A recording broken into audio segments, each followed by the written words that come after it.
നിങ്ങളുടെ ഫേവറേറ്റ് സീരിയലുകൾ ടിവിയിൽ വരുന്നതിന് മുൻപേ സൺ നെക്സ്റ്റ് ആപ്പിൽ കാണാം. ഇനി എല്ലാവർക്കും മുൻപേ കാണൂ. ഇപ്പോൾ തന്നെ സൺ നെക്സ്റ്റ് ആപ്പ് ഡൗൺലോഡ് ചെയ്ത് സബ്സ്ക്രൈബ് ചെയ്യൂ. അപ്പൊ പിന്നെ ആ വിഷയത്തില് നിയമപരമായി തന്നെ നീങ്ങാൻ ഞാൻ തീരുമാനിച്ചു. മാഡത്തിനെ ഞാൻ ഈ കേസിന്റെ വക്കാലത്ത് ഏൽപ്പിച്ചിരിക്കുന്നത്. അതിന് അന്യായം ഫയൽ ചെയ്യേണ്ടത് കോടതിയിലല്ലേ? വക്കീലിന് ഇവിടെ എന്താ കാര്യം? എന്താ ദത്തേട്ടാ ഇത്? മാതി മാത്രമല്ല, പ്രതികളും ഉള്ളത് ഇവിടെയല്ലേ. അപ്പൊ പിന്നെ കേസിന്റെ കാര്യങ്ങൾ നേരിട്ട് അന്വേഷിക്കാൻ വക്കീൽ ഇങ്ങോട്ടല്ലേ വരേണ്ടത്? ഉത്തരവാദിത്തപ്പെട്ട ഒരു IPS ഓഫീസർ ഇങ്ങനെ ഒന്നും അറിയാത്തതുപോലെ സംസാരിക്കുന്നത് കഷ്ടമാണ് കേട്ടോ ദത്തേട്ടാ. മാഡം വരും.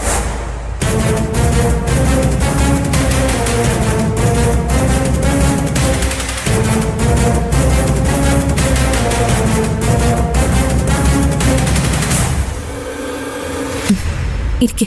Thank you. ഇത് ശരിക്കൊരു ഫാമിലി ഡിസ്പ്യൂട്ടാണ്. ഇവിടെ ഞങ്ങൾക്കിടയിൽ തീരുമാനം എടുക്കേണ്ട ഒരു ചെറിയ കാര്യം. ഇതിൽ കേസൊക്കെ പഠിച്ചിട്ടാവുമല്ലോ വന്നത്. ഒരു തെറ്റിദ്ധാരണ മൂലം എന്റെ വൈഫ് ഇപ്പൊ ഇങ്ങനെ ഒരു എടുത്തേട്ടം കാണിച്ചതാ. ഒരു തെറ്റിദ്ധാരണയുമില്ല. എന്റെ കുഞ്ഞ് ഇവരുടെ കയ്യിൽ സേഫ് അല്ല എന്നുള്ളതിന് തെളിവുണ്ട്. രേഖാമൂലം ഞാനത് കോടതിയിൽ ബോധിപ്പിക്കും. അതിലിപ്പോ എന്താ തെറ്റ്? ഇവരാണ് കക്ഷികളല്ലേ? വെറും കക്ഷികളല്ല, പ്രതികൾ. ആമേ, എന്റെ സഹോദരനും അയാളുടെ ഭാര്യ. ഇവർക്ക് ഞാൻ എന്റെ കുഞ്ഞിനെ ദത്തു കൊടുത്തത്. സാറ് ക്ഷമിക്കണം, എനിക്ക് ഇവരോടൊന്ന് സംസാരിക്കാലോ? സംസാരിക്കുന്നതിൽ കുഴപ്പമൊന്നുമില്ല. പക്ഷെ ഒരു വക്കാലത്ത് ഏറ്റവും പറഞ്ഞ് ഇങ്ങനെ വീട്ടിൽ കയറിയൊന്ന് വിചാരണ ചെയ്യാനുള്ള അധികാരമൊന്നും ഒരു വക്കീലിനുമില്ല. അയ്യോ, അതല്ല സാർ ഞാൻ പറഞ്ഞത്. ഇത് വിചാരണയൊന്നുമല്ല. നേരിട്ട് കാര്യങ്ങളൊന്ന് മനസ്സിലാക്കിയ ആസ് ആൻ അഡ്വക്കേറ്റ് ഈ കേസിൽ എനിക്കൊരു കോൺഫിഡൻസ് ഉണ്ടാവുമല്ലോ. ആയിക്കോട്ടെ. ആദിത്യനും പൂജയും അല്ലേ? അറിയാമെങ്കിൽ പിന്നെ പ്രത്യേകിച്ച് ചോദിക്കേണ്ട കാര്യമൊന്നുമില്ലല്ലോ. SP സാർ പറഞ്ഞതുപോലെ ഇത് ഫാമിലി ഇഷ്യൂ ആണെന്ന് മനസ്സിലായി. എന്നാലും വക്കീലിന്റെ പണി ഇതായി പോയില്ലേ? പോലീസുകാരുടെ പണി എന്നു മുതലാ വക്കീലന്മാർ ഏറ്റെടുക്കാൻ തുടങ്ങിയേ? അമ്മയുടെ ചോദ്യം ന്യായമാണ്. വക്കാലത്ത് കിട്ടുമ്പോൾ എന്റെ കക്ഷിയുടെ മൊഴി മാത്രം കണക്കിലെടുത്ത് എനിക്ക് കോടതിയിൽ നേരിട്ട് സ്യൂട്ട് ഫയൽ ചെയ്താൽ മതി. പക്ഷേ ഇതിപ്പോ ചെമ്പകശ്ശേരി പോലെ അറിയപ്പെടുന്ന ഒരു തറവാട്ടിലെ കേസായി പോയില്ലേ? പ്രത്യേകിച്ചും ഒരു ഉന്നത പോലീസ് ഉദ്യോഗസ്ഥൻ താമസിക്കുന്ന തറവാട്. അപ്പൊ പിന്നെ അങ്ങനെ കണ്ണടച്ചൊരു കേസ് ഫ്രെയിം ചെയ്യാൻ പറ്റില്ലല്ലോ. ഇത് വക്കീലിന്റെ പണിയല്ല, പോലീസിന്റെ പണിയാണെന്ന് അറിയാം. എന്നാലും എന്റെ ഭാഗം ക്ലിയർ ചെയ്യേണ്ടത് എന്റെ ആവശ്യമാണല്ലോ. വക്കീലിന് എന്താ അറിയേണ്ടത്?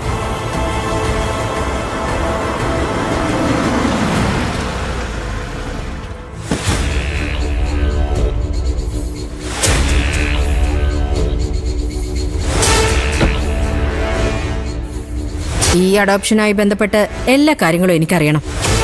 അത് ഇവര് തന്നെ പറയണമെന്ന് നിർബന്ധമൊന്നുമില്ലല്ലോ.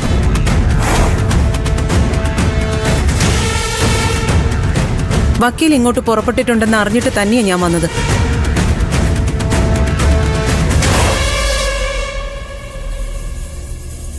ലോകത്തെങ്ങും കേട്ടുകേൾവിയില്ലാത്ത കാര്യമാണല്ലോ ഇവിടെ നടക്കുന്നത്. എന്റെ കുഞ്ഞുങ്ങളെ എന്തർത്ഥത്തിലാ നിങ്ങൾ ചോദ്യം ചെയ്യുന്നേ?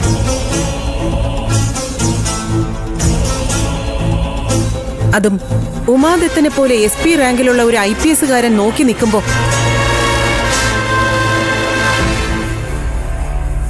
വക്കീലിനെന്താ എന്നെ മനസ്സിലായില്ലേ?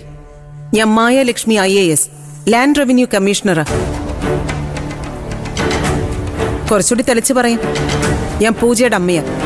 സോറി മാഡം, എനിക്ക് ആളെ മനസ്സിലായില്ല. നമ്മൾ തമ്മിൽ ആദ്യമായിട്ട് കാണുകയാണല്ലോ.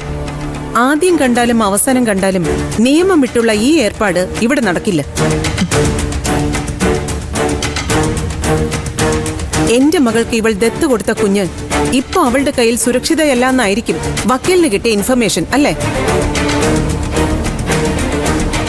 എന്നാൽ അത് തെറ്റാണ്.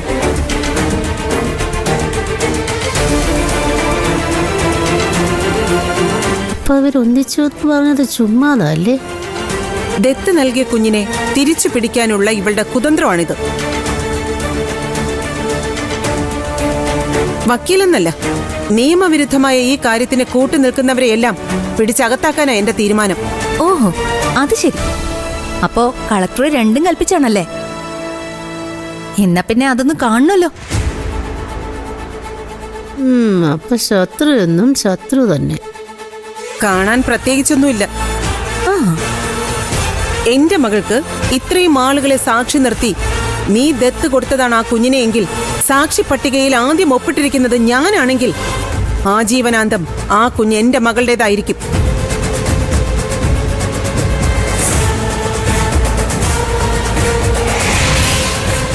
നിയമത്തിന്റെ ഏതറ്റം വരെ പോകേണ്ടി വന്നാലും ആ കുഞ്ഞിനെ ഞാൻ നിനക്ക് വിട്ടു തരില്ല.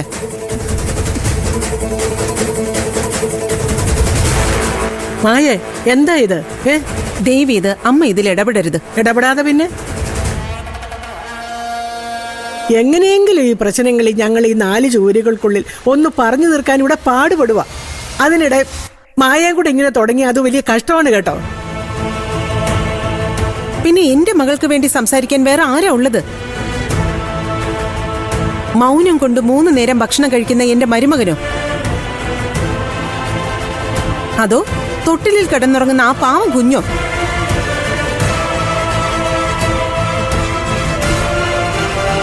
അവൾക്ക് വേണ്ടി സംസാരിക്കേണ്ടത് അവളുടെ പെറ്റമ്മയല്ലേ? എന്താ, അതെന്റെ കടമയല്ലേ? ചേച്ചി പറയുന്നതൊക്കെ ശരിയാ. പക്ഷെ മുത്തച്ഛി പറയുന്ന പോലെ തൽക്കാലം ഇതൊരു വലിയ ഇഷ്യൂ ആക്കരുത്. നമുക്ക് സംസാരിച്ച് വേണ്ട എന്താണെന്ന് വെച്ചാൽ ചെയ്യാം. എന്ത് സംസാരിക്കാൻ? എന്റെ കുഞ്ഞിനെ എനിക്ക് വിട്ടു തന്നില്ലെങ്കിൽ സ്വന്തം ബന്ധമൊക്കെ ഞാൻ അങ്ങ് മറക്കും. തടസ്സം നിൽക്കുന്നത് ആരാണെങ്കിലും ഞാൻ കോടതി കയറ്റും. ആമി, വേണ്ട, ആരെന്നെ തടുക്കാന്ന് വിചാരിക്കണ്ട. ഞാനേ രണ്ടും കൽപ്പിച്ച. എന്നാ പിന്നെ ഞാന് രണ്ടും കൽപ്പിച്ചു തന്നെയാ. കോടതിയല്ല, ദൈവം തന്നെ ഇറങ്ങി വന്ന് പറഞ്ഞാലും എന്റെ കുഞ്ഞിനെ ഞാൻ വിട്ടുകൊടുക്കുന്ന പ്രശ്നമില്ല. കേട്ടല്ലോ വക്കീലും പോലീസും ഒക്കെ. മായേ,